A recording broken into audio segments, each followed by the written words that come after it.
আপনি আপনার মেয়েকে হিজাব করে বের হতে দেন না, আপনি আপনার মেয়েকে পর্দা করে বের হতে দেন না, আপনি আপনার মেয়েকে হিজাব থেকে নিষেধ করছেন, মানে রাসূলের বিধান থেকে নিষেধ করছেন। হাজারো মেয়ে দেখবেন, কত মেয়ে নেবেন, হাজারো মেয়ে রাস্তাঘাটে হিজাব ছাড়াই চলাফেরা করে, মাথায় কাপড় দেয় না চলাফেরা করে, হাজারো মেয়ে আপনার বুকে উন্না দেয় না চলাফেরা করে। তার বাবা মা নাকি নাই, তার বাবা মা নাকি কিছু বলে না। তার বাবার সামনে একটা মেয়ে, যুবতী মেয়ে, বয়স 18 বছর, 20 বছর, 25 বছরের মেয়ে, তার বাবার সামনে মাথায় কাপড় না দিয়ে, বুকে উন্না না দিয়ে, সব কিছু শরীরের স্পষ্ট অঙ্গ প্রত্যঙ্গ সব কিছু বোঝা যায়। তার বাবা তার মেয়েকে নিয়ে বসে থাকে, তার বাবাকে কি একটুকু লজ্জা লাগে না? তার বাবাকে কি একটুকু খারাপ লাগে না? কেমনে তার বাবা তার মেয়েকে, এত বড় যুবতী মেয়েকে নিয়ে বেপর্দা নিয়ে কলেজে নিয়ে যায়, কলেজে নিয়ে আসে, স্কুলে নিয়ে যায়, স্কুলে নিয়ে আসে। হাজারো যুবক, হাজারো মানুষ রাস্তা দিয়ে দেখতেছে, তার মেয়েকে দেখে হাজারো যুবক গুনাহ করতেছে আর আন্দোলন করতেছে। ধর্ষণ কেন বাড়ছে? বাংলাদেশে এত ধর্ষণ কেন হচ্ছে? এত ধর্ষণ হওয়ার কারণ কি? এত ধর্ষণ বাড়ার কারণ কি? ওই মেয়েরাই আন্দোলন করে, ওই মেয়েরাই দোষারোপ করে। ছেলেরা নজর খারাপ, ছেলেরা ভালো না, ছেলেরা যুবকেরা ভালো না, যুবকেরা জঘন্য খারাপ। আজ বাংলাদেশের মাটিতে আজ নারীদের কোনো নিরাপদ নাই। আজ কোনো মেয়ে যদি বের হয় তাহলে নাকি নারীদেরকে ধর্ষণ করে। নারীদেরকে কেন ধর্ষণ করে? যুবক নারীদেরকে ধর্ষণ করে না। একজন মহিলা, একজন যুবতী যদি সে পর্দার সহিত বোরকা হিজাব লাগিয়ে সে যদি কলেজে যায়, স্কুলে যায়, তাহলে তাকে খালা মনে করে একজন যুবক তাকে সালাম দিবে, তার ওপর খারাপ নজর দিবে না, তার উপর কুদৃষ্টি দিবে না। কখন খারাপ নজর দেয়, কখন সে কুদৃষ্টি দেয়? তখনই দেয় যখন সে এমন পোশাক পরে, এক জিন্সের প্যান্ট, টাইট ফিটিং জিন্সের প্যান্ট পরিধান করে, একটা টাইট ফিটিং শার্ট পরিধান করে, আপনার বুকে উন্না নাই, মাথায় কাপড় নাই। ছেলেদের যেভাবে পোশাক, ছেলেরা যেভাবে পোশাকে বেড়ায়, সেই পোশাকে একটা নারী, একটা মেয়ে স্কুল কলেজে যায়। ওই নারী ধর্ষণ যদি না হবে, ওই যুবতী, ওই নারী যদি ধর্ষিতা না হবে, কোন নারী ধর্ষিতা হবে? ওই নারী যদি ধর্ষিতাতে না খাতায় নাম পড়বে, কোন নারী হবে বলেন? কোনোদিন তো আমরা শুনি না, কোনোদিন তো আমরা শুনতেই পাই না যে হেফজোখানার মেয়েরা ধর্ষিতা হয়েছে। কোনোদিন তো কানেও আসে না, কোনোদিন তো ইউটিউবে, কোনোদিন তো খবরের চ্যানেলে দেখতে পাওয়া যায় না যে আজ হেফজোখানার মহিলারা ধর্ষিতা হয়েছে। কারা ধর্ষিতা হয়েছে? যারা কলেজে পড়ে, ইউনিভার্সিটিতে পড়ে, স্কুলে পড়ে, মডেল কলেজে পড়ে, তারাই বেশি ধর্ষিতা হচ্ছে, তারাই বেশি জেনা করছে, তারাই বেশি কুলঙ্গার ধরা পড়ছে, তাদেরই বেশি ব্যভিচার, জেনা ব্যভিচার বাড়ছে। بالله نحمده ونستعينه ونستغفره ونعوذ بالله من شرور أنفسنا ومن سيئات أعمالنا من يهده الله فلا مضل له ومن يضلله فلا هادي له ونشهد أن لا إله إلا الله وحده لا شريك له وأشهد أن محمدًا عبده ورسوله أما بعد فإن خير الحديث كتاب الله خير الهدى هدى محمد وشر الأمور محدثاتها وكل بدعة ضلالة كل ضلالة في النار أعوذ بالله من الشيطان الرجيم بسم الله الرحمن الرحيم ولقد بعثنا في كل أمة رسولا أن اعبدوا الله واجتنبوا الطاغوت يا أيها الذين آمنوا ادخلوا في السلم كافة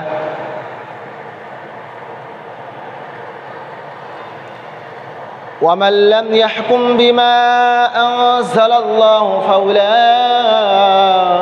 هم الكافرون فأولئك هم الفاسقون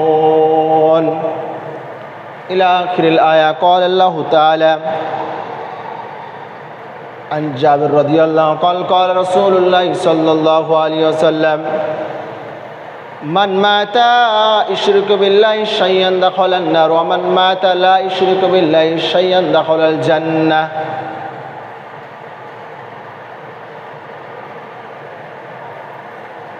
আনাস রাদিয়াল্লাহু قال قال رسول الله صلى الله عليه وسلم يا ابن آدم إنك ما دعوتني رجوتني غفرت لك على ما كان ولا أبالي يا ابن آدم لو بلغت ذنوبك عن السماء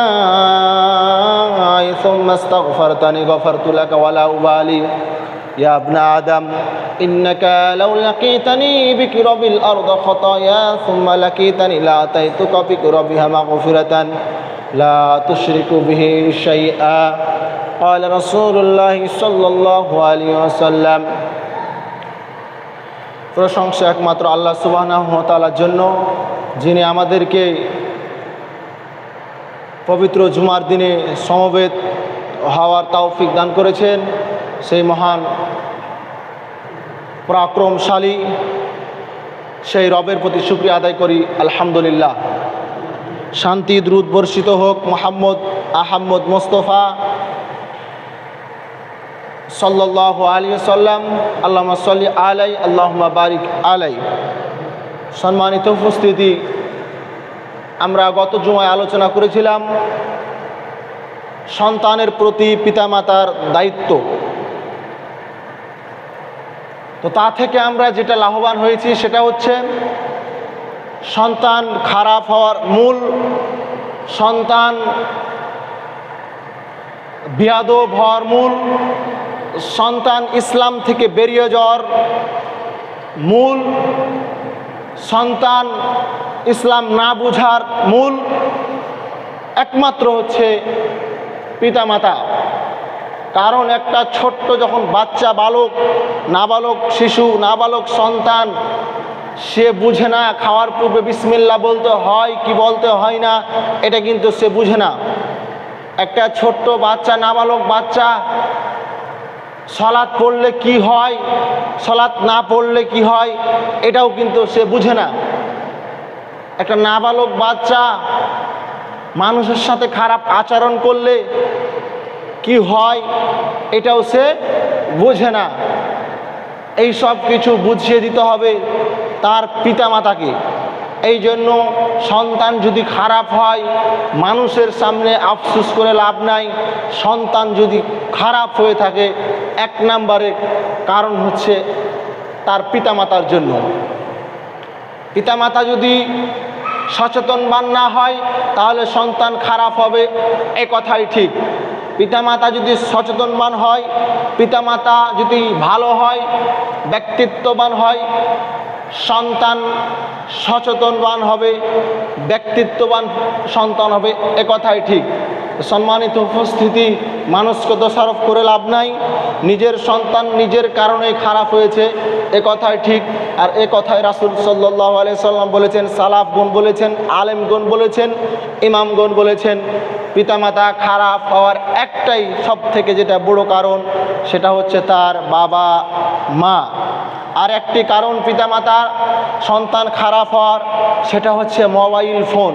ছোট বাচ্চাকে, ছোট ছেলেকে মোবাইল দেওয়ার কারণে আজ সন্তান, আজ ছেলে মেয়ে সব থেকে খারাপ হচ্ছে। ছোট ছোট বালক, ছোট ছোট বাচ্চাদেরকে মোবাইল ফোন দিয়ে দিচ্ছে।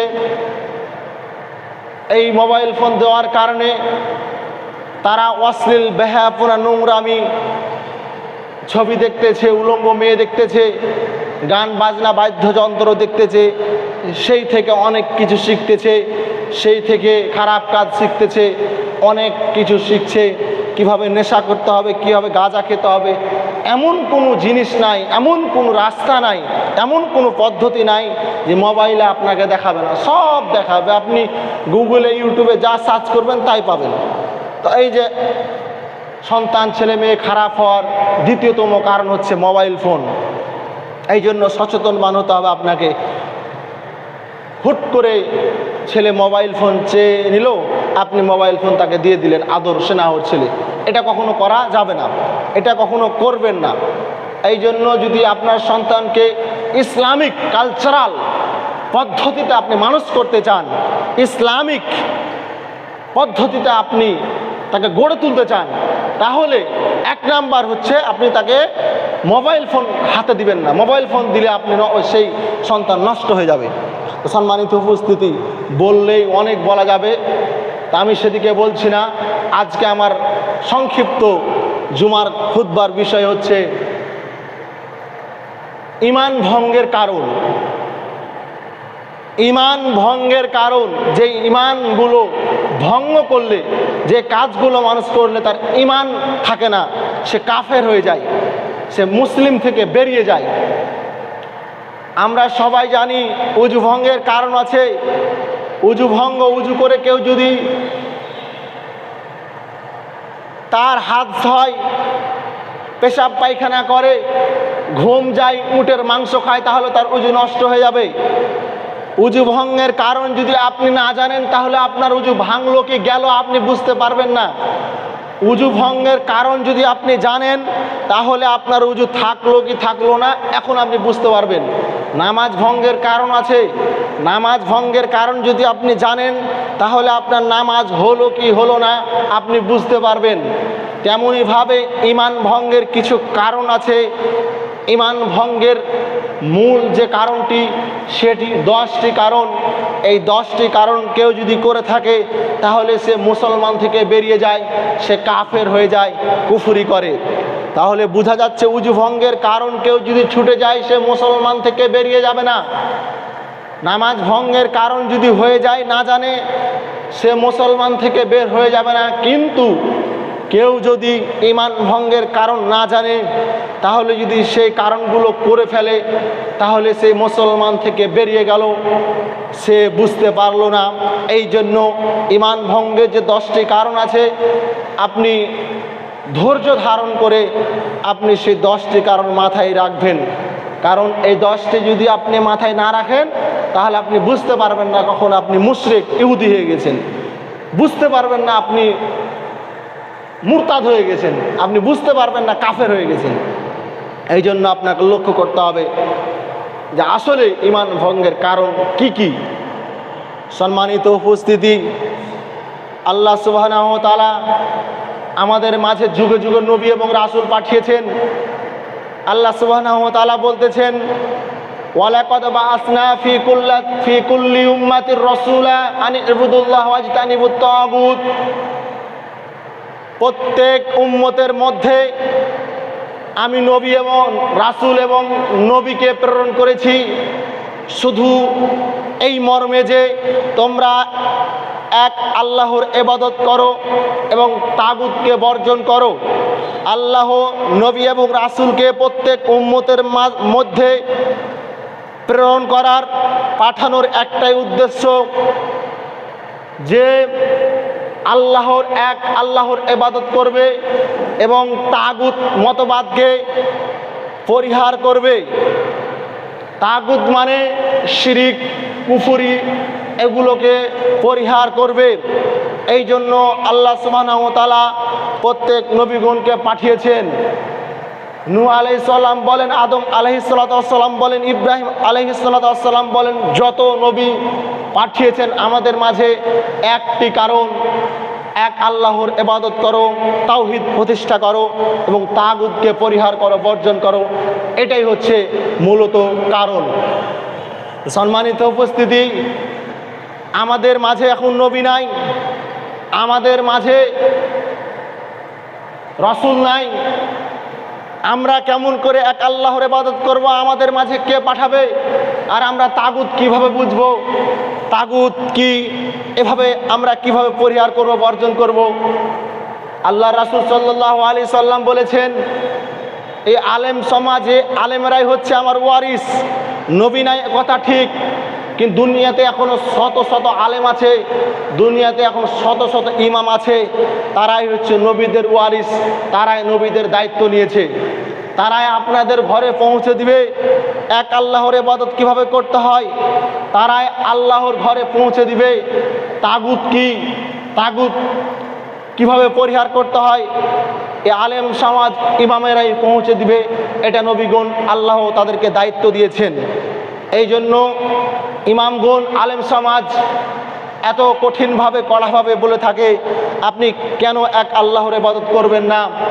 যে আল্লাহ আদেশ করেছেন, নবী আদেশ করেছেন, আল্লাহ দায়িত্ব দিয়েছেন, রাসূল দায়িত্ব দিয়েছেন। রাসূল দায়িত্ব দিল আলেম সমাজকে, আল্লাহ দায়িত্ব দিল আলেম সমাজকে। সেই আলেম বলছে, সেই ইমাম বলছে আপনি এক আল্লাহর ইবাদত করো, আপনি শিরিক কুফরি তাগুতকে বর্জন করো। আপনি কেন করবেন না? আপনি করতে বাধ্য। কেন? এ কথার দায়িত্ব নিয়েছেন এবং আদেশ করেছেন রাসূল এবং আল্লাহ রাসূল। তো সম্মানিত উপস্থিতি, ঈমান ভঙ্গের যে 10টি কারণ, তার 1 নাম্বার কারণ হচ্ছে আল্লাহর সাথে অংশীদারি স্থাপন করা, শিরিক করা। কেউ যদি শিরিক করে তাহলে সাথে সাথেই সে ইসলাম থেকে বহিষ্কার হয়ে যায়, ইসলাম থেকে বেরিয়ে যায়। যখন সে শিরিক করে ফেললো, 1 সেকেন্ড তার ইসলাম থেকে বহিষ্কার হতে দেরি হলো না, শিরিক করা মাত্রই সে ইসলাম থেকে বহিষ্কার হয়ে গেল।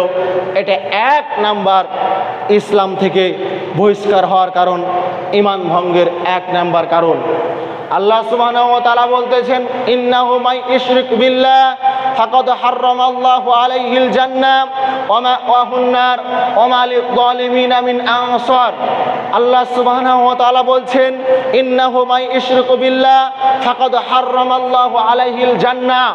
তোমরা যারা, যেই ব্যক্তিরা আল্লাহর সাথে শিরিক করে, আল্লাহর সাথে অংশীদারি স্থাপন করে, যারা শিরিক করে তাদের জন্য রয়েছে জান্নাত হারাম।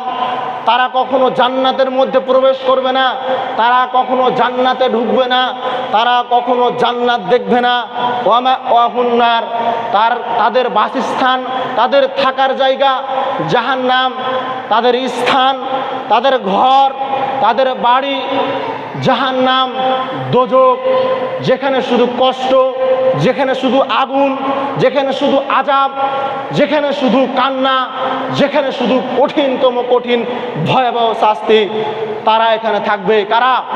যারা শিরিক করবে, যারা আল্লাহর সাথে অংশীদারি স্থাপন করবে, তাদের কোনো সাহায্য নাই, তাদের কোনো সহযোগিতা নেই। একথা আল্লাহ সুবহানাহু ওয়া তাআলা বলছেন। আল্লাহ সুবহানাহু ওয়া তাআলা বলছেন, রাসূল সাল্লাল্লাহু আলাইহি সাল্লাম বলেছেন, মান মাতা ইশরিকু বিল্লাহি শাইয়ান দাখালান নার। যে ব্যক্তি বিন্দু পরিমাণ শিরিক করবে, যে ব্যক্তি সরিষা দানা সমপরিমাণ শিরিক করবে, সে ব্যক্তি জাহান্নামে প্রবেশ করবে, সে ব্যক্তি জান্নাতে যাবে না। ওমান মাতা লা ইশরিকু বিল্লাহি শাইয়ান দাখালাল জান্নাহ। আর যার আমল নামায় যেই মানুষের মধ্যে বিন্দু পরিমাণ শিরিক থাকবে না, বিন্দু পরিমাণ যার আমলে কুফরি শিরিক থাকবে না, সে ব্যক্তি জান্নাতে প্রবেশ করবে। রাসূল সাল্লাল্লাহু আলাইহি সাল্লাম একথা জোরালোভাবে বলতেছেন। যার আমলের মধ্যে বিন্দু পরিমাণ শিরিক আছে সে ব্যক্তি জাহান্নামে, যার আমলের মধ্যে বিন্দু পরিমাণ শিরিক নাই সে ব্যক্তি জান্নাতে। ফলাফল যদি আপনাকে দিই, এটা হচ্ছে এক সাইড, এটা হচ্ছে বাম সাইড। এই আমলে যদি বিন্দু পরিমাণ শিরিক থাকে, অনেক আমল আমিলাতুন নাসিবা, অনেক আমল, শুধু আমল আর আমল, বিন্দু পরিমাণ একটা শিরিক করে ফেললো, সে ব্যক্তি জাহান্নামে চলে গেল। আমল নাই, শুধু ফরজ আমল আছে, কোনো আমল নাই, কিন্তু সে ব্যক্তি শিরিক করেনি, সে ব্যক্তি জান্নাতে চলে গেল। আল্লাহু আকবার। আমল বেশি করতে হবে কথা রাসূল বলেননি, আমল বেশি করতে হবে কথা আল্লাহ বলেননি। আমল যতটুকু করেন রাসূলের পদ্ধতি অনুযায়ী করতে হবে, এ কথা আপনাকে বারবার বলি। বেশি আমল করলেন রাসূলের পদ্ধতি হলো না, বেশি আমল করলেন আল্লাহর পদ্ধতি হলো না, এই আমল আল্লাহর কাছে গ্রহণযোগ্য হবে না।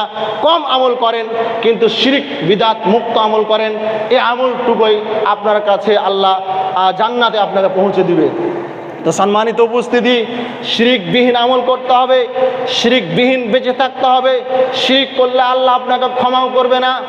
আনাস রাদিয়াল্লাহু থেকে বর্ণিত, তিনি বলছেন রাসূল সাল্লাল্লাহু আলাইহি ওয়াসাল্লাম বলেছেন, ইয়া ইবনে আদম, হে আদমের সন্তান, ইন্নাকা মা দাউতানি রাজাউতানি গফরতু লাকা আলা মা কানা ওয়ালা উবালি। তুমি আমাকে ডাকো, আমি তোমার ডাকে সাড়া দিব। তুমি আমার কাছে চাও, আমি তোমাকে দিয়ে দিব। তুমি আমার কাছে ক্ষমা আশা করো, আমি তোমাকে ক্ষমা করে দিব। তুমি যেই পরিমাণ ক্ষমা চাইবে আমি সেই পরিমাণ ক্ষমা করে দিব। তুমি আমার কাছে যা আশা করবে আমি তোমাকে তাই দিয়ে দিব। ইয়া ইবনা আদম, হে আদমের সন্তান, লাউ বালাকা দুনুবাকা আনাস সামাই, তোমার পাপ অনেক আসমান জমিন পরিপূর্ণ হয়ে গিয়েছে। তুমি পাপিষ্ঠ গুনাহগার বান্দা, তুমি অনেক গুনাহ করেছো।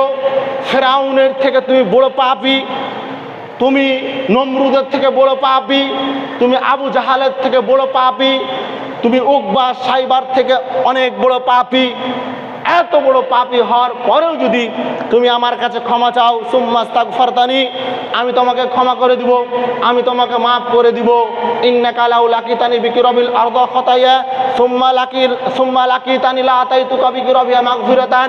তুমি যত পরিমাণ যেই পরিমাণ পাপ নিয়ে আমার কাছে হাজির হবে, আমি সেই পরিমাণ ক্ষমা নিয়ে আমি তোমার দরবারে উপস্থিত হব। তুমি যদি আসমান জমিন ভরা পরিপূর্ণ পাপ নিয়ে আমার দরবারে উপস্থিত হও, আমিও আসমান জমিন পরিপূর্ণ নিয়ে নেকি নিয়ে উপস্থিত হব, ক্ষমা নিয়ে উপস্থিত হব। তোমার যেই পরিমাণ পাপ আমার সেই পরিমাণ ক্ষমা। তুমি আমার কাছে এক হাত হেঁটে আসলে আমি তোমার কাছে দৌড়ে যাব। তোমার যেই পরিমাণ পাপ আমার সেই পরিমাণ ক্ষমা, যদি তার মধ্যে শিরিক না থাকে। শিরিক থাকলে আল্লাহ সুবহানাহু ওয়া তাআলা আপনাকে ক্ষমা করবেন না। শিরিকের পাপ দুনিয়াতেই ক্ষমা হয়, শিরিকের পাপ কিয়ামতের মাঠে ক্ষমা হবে না। দুনিয়াতেই বেঁচে থাকতে শিরিক যদি করে থাকেন, এখনও আপনাকে অনুনয় বিনয় করে বলবো, যদি শিরিক আপনার দ্বারাই হয়ে থাকে তওবা করেন, ক্ষমা চান, দুনিয়াতে ক্ষমা হয়ে যাবে। কিন্তু যদি শিরিক নিয়ে মারা যান, এই পাপ কিয়ামতের মাঠে আল্লাহ ক্ষমা করবেন না। শিরিক ব্যতীত যত দুনিয়াতে পাপ আছে সব পাপ আল্লাহ ক্ষমা করে দিবেন, এই শিরিক ক্ষমা করবেন না। এই জন্য শিরিক খুব ভয়াবহ কঠিনতম পাপ। এই শিরিক করলে মানুষের আমল নষ্ট হয়ে যায়, এই শিরিক করলে অতীতের আমল সব বাদ হয়ে যায়। পৃথিবীতে আশ্চর্যজনক দুইটি পাপ আছে যা মানুষের আমলকে নষ্ট করে দিতে পারে। পৃথিবীতে আশ্চর্যজনক দুইটি গুনাহ আছে। এক, বিদাত, কেউ যদি বিদাত করে তার সামনের ইবাদত কবুল হবে না। দুই, কেউ যদি শিরিক করে তার অতীতের আমল সব বরবাদ করে দিবে। ওয়ালাউ আশরাকু লাহাবিতা আনহুম মা কানু ইয়ামালুন, যে ব্যক্তি শিরিক করে তার আমল সব নষ্ট হয়ে যায়, বরবাদ হয়ে যায়। তো সম্মানিত উপস্থিতি, যে কথা আপনাকে বুঝাতে চাচ্ছিলাম, আপনি শিরিক করলে আল্লাহ বরদাস্ত করবেন না। আপনি শিরিক করলে আল্লাহ এটা মেনে নিতে পারবেন না। শিরিক করলে আপনার ঈমান ভঙ্গ হয়ে যায়, আপনি ইসলাম থেকে বেরিয়ে যান, আপনি কাফের হয়ে যান। শিরিকের পাপ কেন বরদাস্ত করতে পারেন না, একটা উদাহরণ দিই। আল্লাহ কেন শিরিকের পাপ বরদাস্ত করতে পারেন না, কেন ক্ষমা করেন না, বাকি সব পাপ ক্ষমা করে দেন? একটা আপনাকে কথা বলি, তাহলে আপনি বুঝতে পারবেন। আপনি আপনার স্ত্রীকে খাওয়ার ব্যবস্থা করেন, আপনার স্ত্রীর জন্য থাকার ব্যবস্থা করেন, আপনার স্ত্রীকে আপনি কাপড় দেন, শাড়ি দেন, আপনার স্ত্রীর ঔষধের খরচা দেন, আপনার স্ত্রীকে আপনি এত সুন্দর বাড়ি, ছাদ পিঠে বাড়ি দিয়েছেন, নিচে টাইলস তৈরি করে দিয়েছেন, ফ্যান এসির ব্যবস্থা করে দিয়েছেন, টাকা লাগলে টাকা দেন, আপনার অসুখ হলে আপনি চিকিৎসা করেন, যা সমস্যা হয় আপনি দেখাশোনা করেন, সব কিছু আপনি দেন। টাকা লাগলে টাকা দিয়ে বাড়ি করে দিয়েছি, টাইলস দিয়ে বাড়ি করে দিয়েছি, অসুখ বিসুখ হলে আমি চিকিৎসা করি, শাড়ি দিই, কাপড় দিই, সমস্ত সমস্যার সম্মুখীন আমি হই। এখন আপনি দেখতেছেন আপনার স্ত্রী আর একজনের সাথে পরকীয়া করে। এটা একজন ব্যক্তিত্ববান যে পুরুষ, যার মধ্যে আত্মমর্যাদা আছে, যার মধ্যে গায়রত আছে, এটা কখনো সে মেনে নিতে পারবে না। আমি তাকে থাকার জায়গা দিলাম, বাসস্থান দিলাম, চিকিৎসার ব্যবস্থা করলাম, থাকার জায়গা দিলাম, টাকা দিলাম, যাবতীয় সংসারে যা লাগে আমি সব দিলাম। আর একজনের সাথে পরকীয়ায় লিপ্ত আছে, একজন অন্য পুরুষের সাথে কথা বলতেছে, একজন অন্য পুরুষের সাথে জেনায় লিপ্ত হচ্ছে। যদি তার মধ্যে গায়রত থাকে, আত্মমর্যাদা থাকে, এটা কোনো পুরুষ মেনে নিতে পারবে না। আর যার মধ্যে গায়রত নাই, যার মধ্যে আত্মমর্যাদা নাই, ওর স্ত্রী বেহায়াপনা করলো কি, ওর স্ত্রী কার সাথে পালিয়ে গেল কি, ওর স্ত্রী জেনা করলো কি, ওর স্ত্রী ব্যভিচার করলো কি, ওর স্ত্রী পতিতালয়ে গেল কি, ওর স্ত্রী ধরা পড়লো কি, এগুলো যার আত্মমর্যাদা নাই, যার গায়রত নাই, যে পুরুষ নয়, তার গায়ে লাগবে না। আর যে ব্যক্তিত্ববান পুরুষ তার গায়ে আঘাত লাগবে, তার শরীর টকবক হয়ে যাবে। সামান্য স্ত্রী যদি একজন পুরুষের সাথে মামাতো ভাই খালাতো ভাইয়ের সাথে কথা বলে সেটা সহ্য করতে পারবে না, যার মধ্যে গায়রত আছে, আত্মমর্যাদা আছে। একজন মুশরিক, একজন ইহুদির গায়রত দেখেন, একজন ইহুদির আত্মমর্যাদা দেখেন। আমি ইহুদির কথা বলছি, মুসলমানের কথা বলছি না। একজন ইহুদির গায়রত দেখেন, ইহুদির আত্মমর্যাদা দেখেন। তার একটি উট ছিল, তার একটি কি ছিল? উট ছিল। সে উটটিকে বিক্রি করতে চাচ্ছিল, তার স্ত্রী বলতেছিল উটটিকে বিক্রি করে দাও। সে চিন্তা করলো আমি যদি এই উটটিকে বিক্রি করি, এই উটের উপরে আমার স্ত্রী বসেছিল, আমি এই উটকে বিক্রি করলে কেউ না কেউ এই উটের উপর বসবে। যেই উটের উপর আমার স্ত্রী বসেছিল সেই উটের উপর আমি চাই না যে অন্য পুরুষ বসুক, এই জন্য আমি উটটিকে জবাই করে দিলাম। উটটি সে আর বিক্রি করেনি। একে বলে গায়রত, একে বলে আত্মমর্যাদা। সেই উটের ওপর তার স্ত্রী বসেছিল, এই জন্য আর সে উট বিক্রি করবে না। কেন? সে যদি বিক্রি করে কেউ না কেউ, কোনো না কোনো পুরুষ সেই উটের ওপর বসবে। যেই স্ত্রী, যার স্ত্রী যে উটের ওপর বসেছিল সেই স্থানখানে আর একজন পুরুষ বসবে। এই ইহুদি, এই মুশরিক এটা চায় না। তাহলে তার গায়রত দেখেন, আত্মমর্যাদা দেখেন। আর আপনি স্পষ্ট দেখতে পাচ্ছেন, স্পষ্ট জানছেন আপনার স্ত্রী একজন অবৈধ মেলামেশা করছে, একজন অবৈধভাবে জেনা করছে, এরপর আপনি জানার পর সহ্য করছেন। আপনার মধ্যে গায়রত নাই, আপনার মধ্যে আত্মমর্যাদা নাই, আপনি আসলেই পুরুষ নন, আপনি পুরুষ হতে এখনো পারেননি। সম্মানিত উপস্থিতি, যে কথা আপনাকে বলছিলাম যে আল্লাহ সুবহানাহু ওয়া তাআলা কেন শিরকের পাপ ক্ষমা করতে পারেন না, বরদাস্ত করতে পারেন না? যার মধ্যে গায়রত আছে, আত্মমর্যাদা আছে, সে কখনো তার স্ত্রী অন্য পুরুষের সাথে জেনায় লিপ্ত হোক এটা যেরকম বরদাস্ত করতে পারেন না, আল্লাহ সুবহানাহু ওয়া তাআলা তেমনি আমার পৃথিবী, আমার সম্পদ, আমার বাড়ি, আমার ঘর, আমার জীবন, আমার শরীর, আমি সব কিছু আমার বান্দাকে আমি দিলাম। আর আমার সাথে অংশীদার স্থাপন করবে, আমার স্থান আর একজনকে দিবে, আমার এই একাত্মবাদ আমার সাথে আরেকজনকে শরীক করবে, এটা আল্লাহ বরদাস্ত করতে পারেন না। এই জন্য শিরিক করবেন না। শিরিক কঠিন ভয়াবহ পাপ। শিরিক করলে আল্লাহ আপনাকে ক্ষমা করবেন না। যে ব্যক্তি শিরিক করে সে ইসলাম থেকে বেরিয়ে গেল, এটা হচ্ছে এক নাম্বার কারণ ইসলাম থেকে বেরিয়ে যাওয়ার। ইসলাম ভঙ্গের, ইমান ভঙ্গের 2 নাম্বার কারণ হচ্ছে আল্লাহ বান্দার মাঝে মাধ্যম বানানো। ইমান ভঙ্গের 2 নাম্বার কারণ আল্লাহ বান্দার মাঝে মাধ্যম বানানো। মানে আপনি কিছু চাইবেন, আপনার পীর লাগবে, আপনি কিছু চাইবেন, আপনার কোনো ওসিলা লাগবে, আপনি আল্লাহর কাছে নিজে চাইতে পারবেন না। এই যে কাউকে যদি আপনি পীর মানেন, মাজারে গেলেন, মাজারে গিয়ে আপনি তার ওসিলা দিয়ে, পীর বাবা দরবারে গিয়ে আপনি তার ওসিলা দিয়ে আপনি আল্লাহর কাছে চাইলেন, এই মাধ্যম দিয়ে কেউ যদি চায় তাহলে সে ব্যক্তি ইসলাম থেকে বহিষ্কার হয়ে যায়, ইসলাম থেকে খারিজ হয়ে যায়, সে আর ইসলামের মধ্যে থাকে না।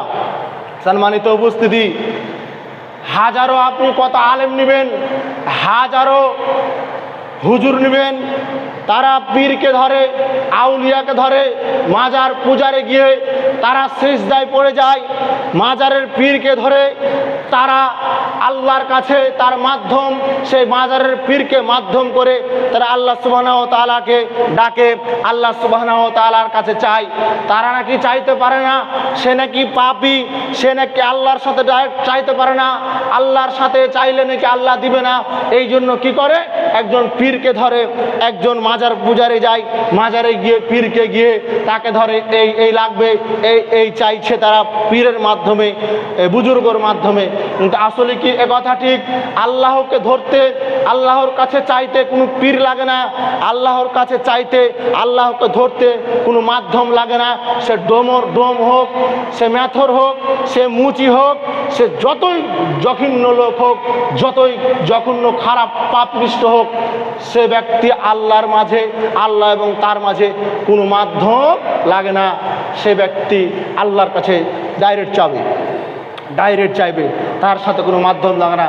যারা এই মাধ্যম দিয়ে চায় তারা সাথে সাথে মুরতাদ হয়ে যায়, ইসলাম থেকে বেরিয়ে যায়। এটা হচ্ছে আপনার 2 নাম্বার কারণ ঈমান ভঙ্গের। 3 নাম্বার কারণ হচ্ছে কাফের মুশরিকদেরকে কাফের মনে না করা।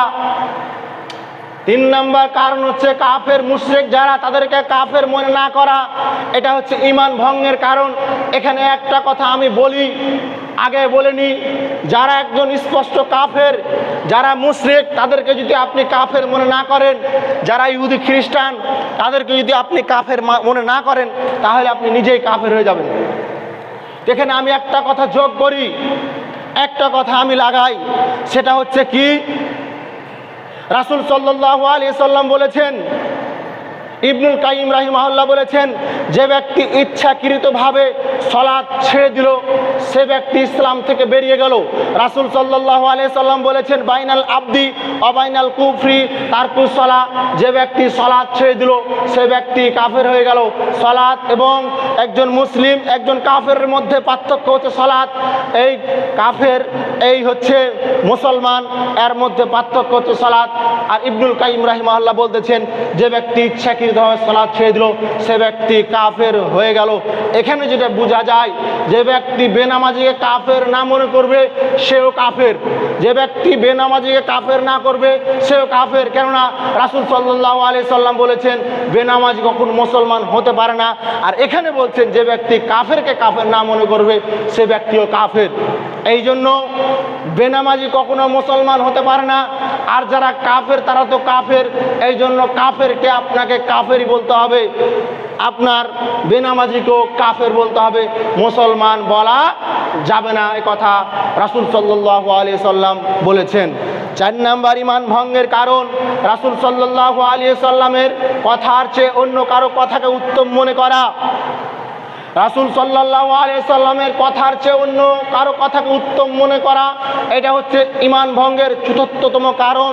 কেউ যদি রাসূলের কথাকে ছোট মনে করে, রাসূলের কথাকে অপেক্ষা করে তার পীরের দোহাই দেয়, কেউ যদি রাসূলের কথাকে অপেক্ষা করে তার ইমামের দোহাই দেয়, কেউ যদি রাসূলের কথাকে মনে করে তার হুজুরের দোহাই দেয়, সে ব্যক্তি রাসূলের কথাকে উত্তম মনে করল না, সে ব্যক্তি রাসূলের কথাকে নিম্ন স্তরে মনে করলো, রাসূলের কথাকে সে মূল্যায়ন করলো না।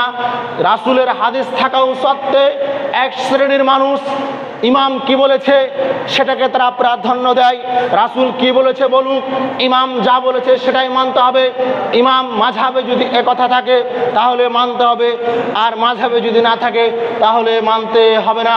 রাসূল বলেছে সেটা তারা গুরুত্ব দেয় না, সেটাকে তারা গুরুত্ব মনে করে না। তাদের মাযহাবে আছে কি নাই সেটাকে তারা গুরুত্ব দেয়।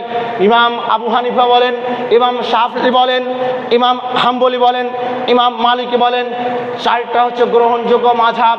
এই 4টা মাযহাব টিকেছে। কেউ যদি শুধুমাত্র কেবলমাত্র নির্দিষ্টভাবে একটি মাযহাবকে মেনে নেয়, মানে রাসূলকে সে অপেক্ষা করলো, রাসূলের কথাকে সে অপেক্ষা করে সে তার ইমামের কথাকে প্রাধান্য দিল, এইরকম যদি কেউ করে, রাসূল সাল্লাল্লাহু আলাইহি সাল্লামের কথাকে অপেক্ষা করে তার হুজুরের কথাকে মানে, সে ব্যক্তি ইসলাম থেকে বেরিয়ে গেল। ইমামের দোহাই দিয়ে ইসলাম কোনোদিন চলে না, মাযহাবের দোহাই দিয়ে কখনো ইসলাম চলে না, মাযহাবের দলিল দিয়ে কখনো ইসলাম টিকে না। ইমাম আবু হানিফা কথা বলছেন, ইমাম আবু হানিফার কথা দিয়ে আপনি ইসলাম চালাচ্ছেন, ঠিক আছে। ইমাম আবু হানিফা যদি কিয়ামতের মাঠে বলে, আমি একথা বলিনি, আমি আমার লোকদেরকে মানতে বলিনি, আমি তো জানি না, আমার ওপর তারা আমল করেছে, আমার মাযহাবের ওপর তারা গুরুত্ব দিয়েছে, না না আমি তো জানি না, আমি তো কথা বলিনি, আপনি কিয়ামতের মাঠে কি করবেন?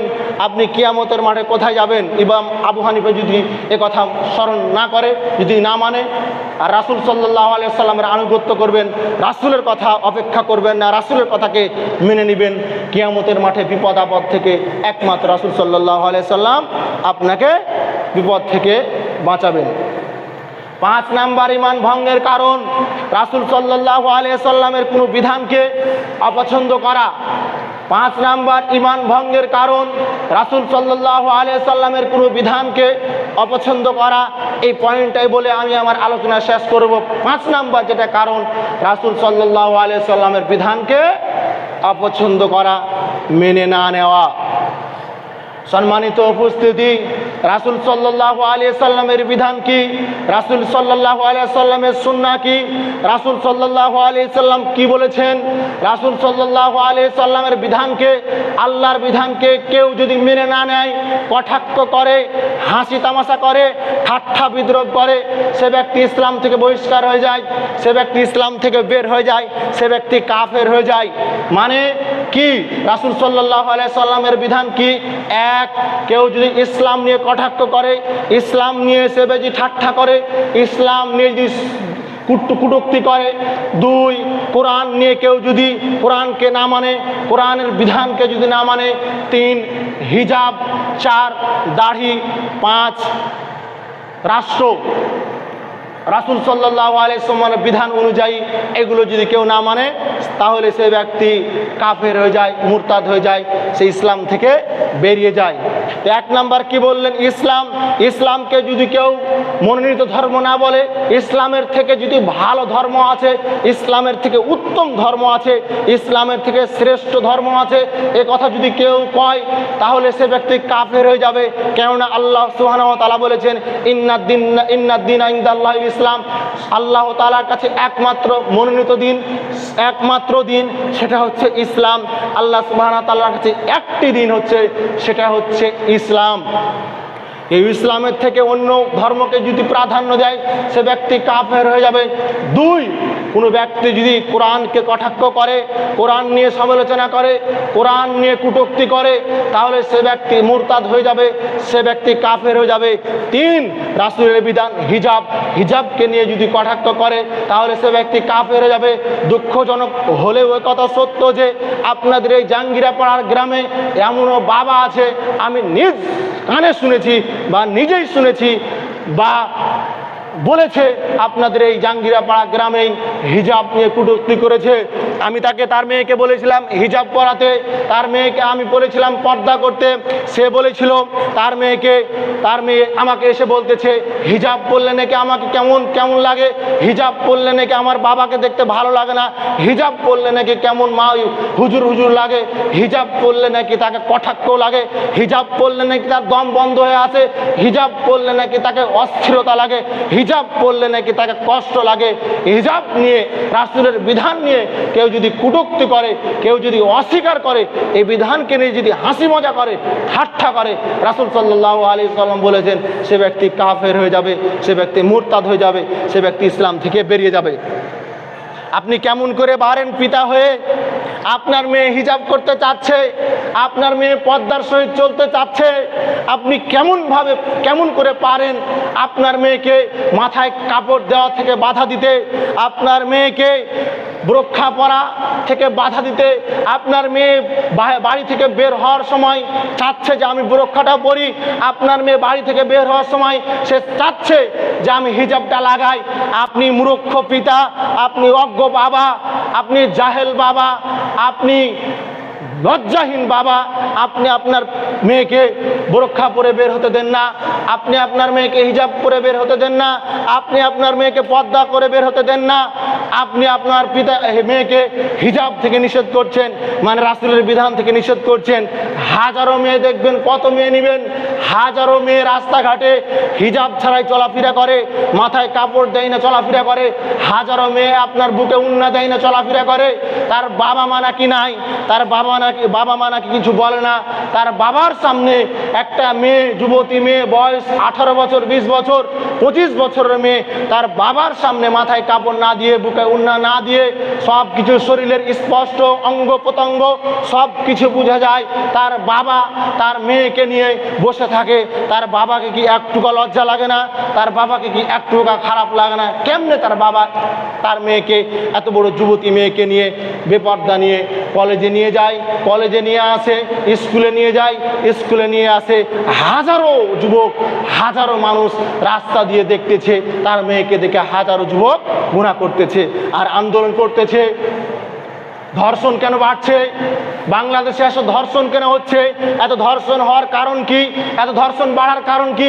ওই মেয়েরাই আন্দোলন করে, ওই মেয়েরাই দোষারোপ করে, ছেলেরা নজর খারাপ, ছেলেরা ভালো না, ছেলেরা যুবকেরা ভালো না, যুবকেরা জঘন্য খারাপ। আজ বাংলাদেশের মাটিতে আজ নারীদের কোনো নিরাপদ নাই। আজ কোনো মেয়ে যদি বের হয় তাহলে নাকি নারীদেরকে ধর্ষণ করে। নারীদেরকে কেন ধর্ষণ করে? যুবক নারীদেরকে ধর্ষণ করে না। একজন মহিলা, একজন যুবতী যদি সে পর্দার সহিত বোরকা হিজাব লাগিয়ে সে যদি কলেজে যায়, স্কুলে যায়, তাহলে তাকে খালা মনে করে একজন যুবক তাকে সালাম দিবে, তার ওপর খারাপ নজর দিবে না, তার উপর কুদৃষ্টি দিবে না। কখন খারাপ নজর দেয়, কখন সে কুদৃষ্টি দেয়? তখনই দেয় যখন সে এমন পোশাক পরে, এক জিন্সের প্যান্ট, টাইট ফিটিং জিন্সের প্যান্ট পরিধান করে, একটা টাইট ফিটিং শার্ট পরিধান করে, আপনার বুকে উন্না নাই, মাথায় কাপড় নাই। ছেলেদের যেভাবে পোশাক, ছেলেরা যেভাবে পোশাকে বেড়ায়, সেই পোশাকে একটা নারী, একটা মেয়ে স্কুল কলেজে যায়। ওই নারী ধর্ষণ যদি না হবে, ওই যুবতী, ওই নারী যদি ধর্ষিতা না হবে, কোন নারী ধর্ষিতা হবে? ওই নারী যদি ধর্ষিতাতে না খাতায় নাম পড়বে, কোন নারী হবে বলেন? ওই কোনোদিন তো আমরা শুনি না, কোনোদিন তো আমরা শুনতেই পাই না যে হেফজোখানার মেয়েরা ধর্ষিতা হয়েছে। কোনোদিন তো কানেও আসে না, কোনোদিন তো ইউটিউবে, কোনোদিন তো খবরের চ্যানেলে দেখতে পাওয়া যায় না যে আজ হেফজোখানার মহিলারা ধর্ষিতা হয়েছে। কারা ধর্ষিতা হয়েছে? যারা কলেজে পড়ে, ইউনিভার্সিটিতে পড়ে, স্কুলে পড়ে, মডেল কলেজে পড়ে, তারাই বেশি ধর্ষিতা হচ্ছে, তারাই বেশি জেনা করছে, তারাই বেশি কুলঙ্গার ধরা পড়ছে, তাদেরই বেশি ব্যভিচার, জেনা ব্যভিচার বাড়ছে। সম্মানিত উপস্থিতি, আপনাকে যেটা বুঝাচ্ছিলাম, যেটা বোঝাতে চাচ্ছিলাম, আপনার মেয়ে আপনার কারণেই নষ্ট হচ্ছে। একটা কথা মনে রাখবেন, আপনার মেয়েকে যদি হাজার যুবক উলঙ্গ নগণ্য অবস্থায় হাজার যুবক দেখে পাপ করে, তাহলে হাজার যুবক দেখে যত পাপ করলো, আপনার মেয়ে একাই তত পাপ করলো। আপনার মেয়ে একাই যত পাপ করলো, আপনি হতভাগা পিতা, আপনি মূর্খ পিতা, আপনি জাহেল পিতা, একাই তত পাপ করলেন। কেন? আপনি তাকে জন্ম দিয়েছেন। জন্ম আমি দিইনি, জন্ম আপনি দিয়েছেন। হাজার 1000 যুবক যদি তাকে দেখে 1 লক্ষ গুনাহ করে, আপনার মেয়ের একাই 1 লক্ষ গুনাহ হবে। আপনার মেয়ে একাই যত গুনাহ হবে, আপনি হতভাগা পিতা, আপনার পিতা একাই তত গুনাহ হবে। কেন? আপনি তাকে জন্ম দিয়েছেন, আপনাকেই সামলাতে হবে। এই জন্য গত জুমায় বলেছিলাম, পিতামাতা সন্তানের প্রতি পিতামাতার দায়িত্ব। সব থেকে ছেলে মেয়ে খারাপ হওয়ার প্রথম কারণ হচ্ছে পিতামাতার অবহেলা। পিতামাতার কারণে আজ সন্তান খারাপ হচ্ছে, খারাপ পথ চলছে। আপনি কেন তার হাতে মোবাইল ফোন দিয়েছেন? কেন তার হাতে মোবাইল ফোন গেল? আপনি বাবা বেঁচে থাকতে তার হাতে মোবাইল ফোন কেন যাবে? সে মোবাইল ফোন কি করে চালাতে পারে? আপনি বাবা হয়ে সে মোবাইল ফোন কেমনে চালাতে পারে? এটা কেমনে হতে পারে? আপনি বাবা হয়ে তার হাতে মোবাইল দিয়েছেন, সে তো অশ্লীল মেয়ে, অশ্লীল খারাপ কাজ করবে, এটাই স্বাভাবিক। আর আপনিও বাবাও ঠিক নাই, আপনার ছেলে যেমন ঠিক নাই, আপনিও বাবা ঠিক নাই। আপনার ছেলের প্রাপ্ত বয়স্ক হয়েছে, আপনি আপনার ছেলের বিবাহ কেন দিচ্ছেন না? প্রাপ্ত বয়স্ক হয়েছে, আপনার ছেলের বিবাহ না দিলে তো সে জেনালিপ্ত হবে, সে তো ব্যভিচার করবে, সে তো সারাদিন সারা রাত উলঙ্গ মেয়ে দেখছে, সারাদিন সারা রাত বেহাপনা দেখছে, সারাদিন অশ্লীল বেহাপনা দেখছে। সে তো সারাদিন সারা রাত এগুলো দেখে আর সহ্য করতে পারছে না, সে তার ধীর স্থির ভাব থাকতে পারছে না। তখন কি করছে? রাস্তা দিয়ে যে মেয়ে যায় তার সমালোচনা করে, এই মেয়ের এইরকম, এই মেয়ের এরকম। রাস্তা দিয়ে যে যায় তারই সমালোচনা করে, রাস্তা দিয়ে যে যায় তারই দিকে খারাপ দৃষ্টি দেয়। তাকে বিবাহ দেন, সে আর খারাপ পথে যাবে না, তার নারীর উপর আকর্ষণই থাকবে না। আপনি তো অসচেতন পিতা, আপনার ছেলের বয়স 25 হয়ে যাচ্ছে, আপনি এখনো কেন বিবাহ দিচ্ছেন না? আপনাকে বিবাহ দেওয়া লাগবে না? সম্মানিত উপস্থিতি, আল্লাহ সুবহানাহু ওয়া তাআলা আমাদেরকে বুঝার মানার তৌফিক দান করুক। আল্লাহুম্মা আমিন। আলহামদুলিল্লাহ ওয়াহদা, আসসালাতু ওয়াসসালামু আলা মান লা নাবিয়্যা বা'দা। সম্মানিত উপস্থিতি, যে কথা বলছিলাম, 5 নম্বর ঈমান ভঙ্গের কারণ রাসূল সাল্লাল্লাহু আলাইহি সাল্লামের বিধানকে মেনে না নেওয়া। রাসূলের বিধানকে কেউ যদি কটাক্ষ করে, মেনে না নেয়, তাহলে সে ইসলাম থেকে বেরিয়ে যাবে। তার মধ্যে হিজাবের কথা বললাম। এখন যেটা বলছি, আইন, রাষ্ট্র পরিচালনা করা, রাষ্ট্র শাসন করা ইসলামীভাবে রাষ্ট্র পরিচালনা হবে, ইসলামীভাবে রাষ্ট্র চলবে। এটাও রাসূলের আইন, এটাও আল্লাহর আইন, এটাও বিধান থাকতে হবে। এটাও বিধান যদি না থাকে, তাহলে রাসূল সাল্লাল্লাহু আলাইহি সাল্লাম বলেছেন তারা কাফের হয়ে যাবে, মুশরিক হয়ে যাবে।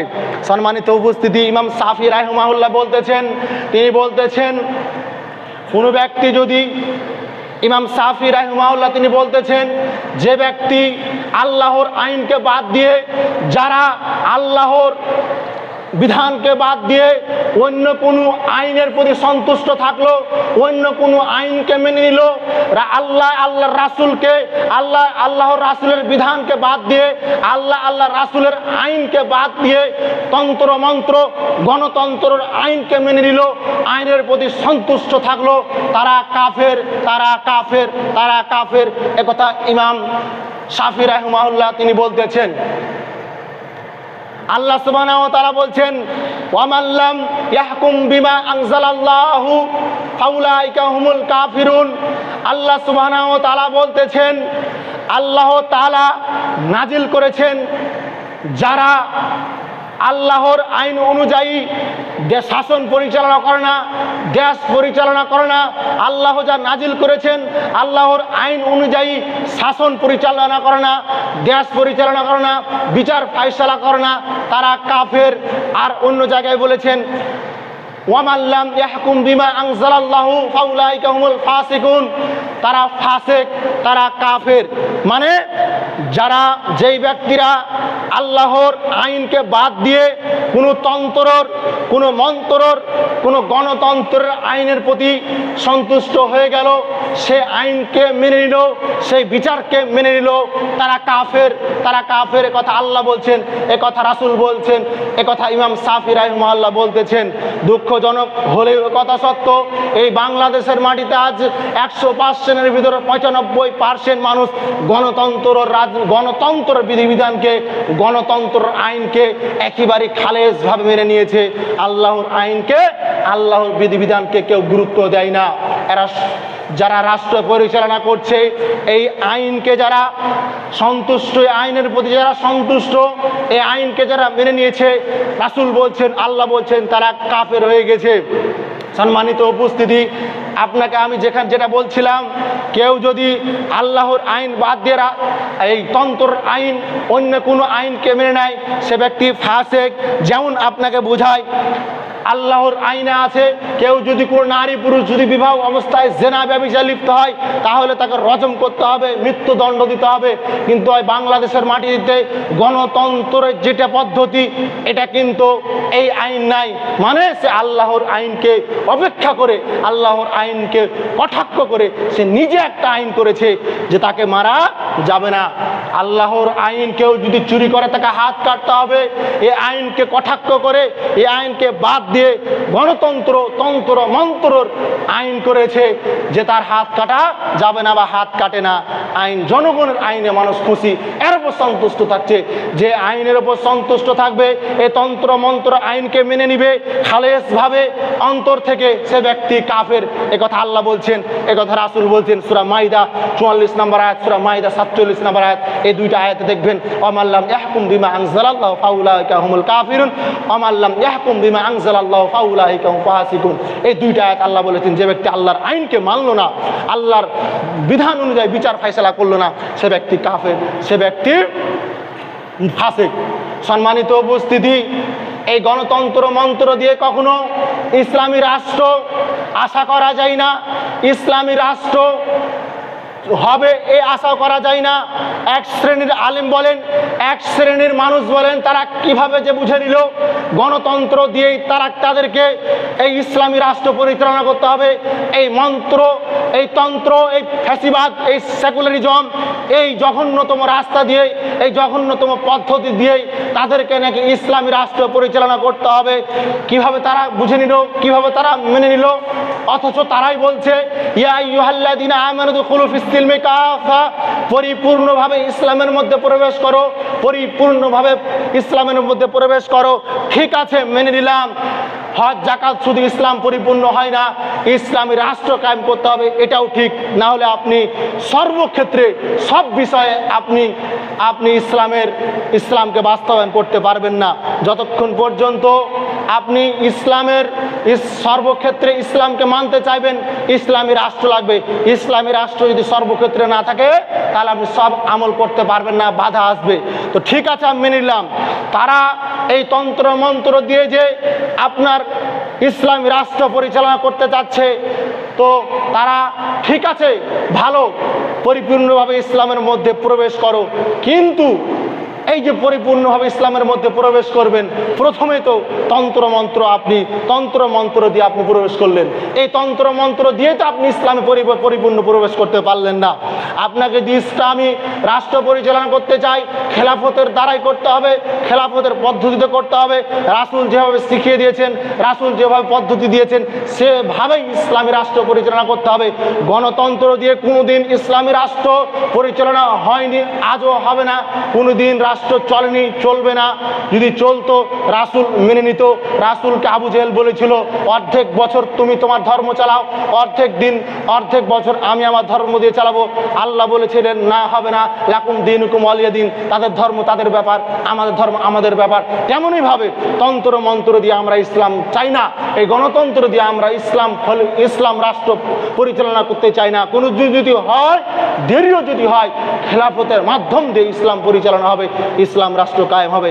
একই কত দেরি হচ্ছে হোক, কিন্তু গণতন্ত্র দিয়ে ইসলাম কায়েম করা যাবে না। কেন? প্রথমেই তো ভুল, প্রথমেই তো আপনার সেকুলার জমি পদ্ধতি, প্রথমেই তো ফ্যাসিবাদ পদ্ধতি। এই রাস্তা থেকে আপনাকে বেরিয়ে আসতে হবে, এই রাস্তা দিয়ে আপনাকে ইসলাম কায়েম করতে হবে না। এই জন্য সম্মানিত উপস্থিতি, আপনি এই যে ঈমান ভঙ্গের কারণগুলো থেকে আপনাকে বেঁচে থাকতে হবে। ঈমান ভঙ্গের যে কারণ আপনাকে 5টা বললাম, আরও 5টা থেকে গেল, আগামী জমা ইনশাআল্লাহ বলবো। এই যে ঈমান ভঙ্গের কারণ, শিরিক করা, এই যে আপনার হিজাব, এই যে ইসলামের বিধানগুলো কটাক্ষ করা, আপনি কাউকে ধরবেন, কার মাধ্যম লাগবে, এই সমস্ত বিচার, এই সমস্ত বিধিবিধানগুলো আপনাকে দূরে থাকতে হবে না। ইসলাম থেকে আপনি বেরিয়ে যাবেন, আপনি বুঝতে পারবেন না। আল্লাহ আমাদেরকে বুঝার তৌফিক দান করুক, আল্লাহুম্মা আমিন। হে আল্লাহ, আমাদেরকে পরিপূর্ণভাবে ইসলামের প্রবেশ করা তৌফিক দান করো, আল্লাহুম্মা আমিন। হে আল্লাহ, আমাদের মাঝে যারা অসুস্থ আছে তাদেরকে আরোগ্য দান করো, আল্লাহুম্মা আমিন। হে আল্লাহ, আমাদেরকে নিয়মিতভাবে 5 ওয়াক্ত সালাত আদায় করার তৌফিক দান করো, আল্লাহুম্মা আমিন। এই বলে আমি আমার সংক্ষিপ্ত আলোচনা শেষ করছি। সুবহানাক আল্লাহুম্মা বিহামদিক, আশহাদু আল্লা ইলাহা ইল্লা আনতা, আস্তাগফিরুকা ওয়া আতুবু ইলাইক।